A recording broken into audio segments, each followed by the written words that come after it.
കൊച്ചി ധനുഷ്കോടി ദേശീയപാതയിൽ മൂന്നാർ ഗ്യാപ് റോഡിന് സമീപം വീണ്ടും കാറിൽ അഭ്യാസ പ്രകടനം.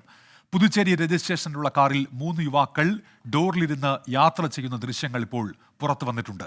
ദേശീയപാതയിലെ നിയമലംഘനം തുടർച്ചയാകുന്നതിൽ നടപടി കാര്യക്ഷമമല്ല എന്നാണ് ആക്ഷേപം. ഇന്നലെ വൈകിട്ടാണ് പോണ്ടിച്ചേരി രജിസ്ട്രേഷനുള്ള കാറിൽ 3 യുവാക്കൾ ഡോറിലിരുന്ന് അഭ്യാസ പ്രകടനം നടത്തിയത്.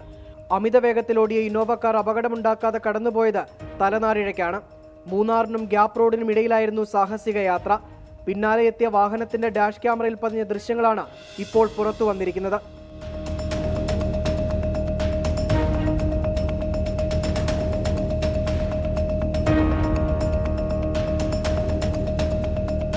കൊച്ചി ധനുഷ്കോടി ദേശീയപാതയിൽ കഴിഞ്ഞ 2 ആഴ്ചയ്ക്കിടെ അപകടകരമായി വാഹനം ഓടിക്കുന്ന 3ാമത്തെ സംഭവമാണിത്. 2 കേസുകളിൽ മോട്ടോർ വാഹന വകുപ്പ് നടപടിയെടുത്തിട്ടുണ്ട്. എന്നാൽ പോലീസും മോട്ടോർ വാഹന വകുപ്പും ദേശീയപാതയിലെ പെട്രോളിംഗ് കൂടുതൽ കാര്യക്ഷമമാക്കണമെന്നാണ് നാട്ടുകാരുൾപ്പെടെയുള്ളവരുടെ ആവശ്യം. 24 ഇടുക്കി.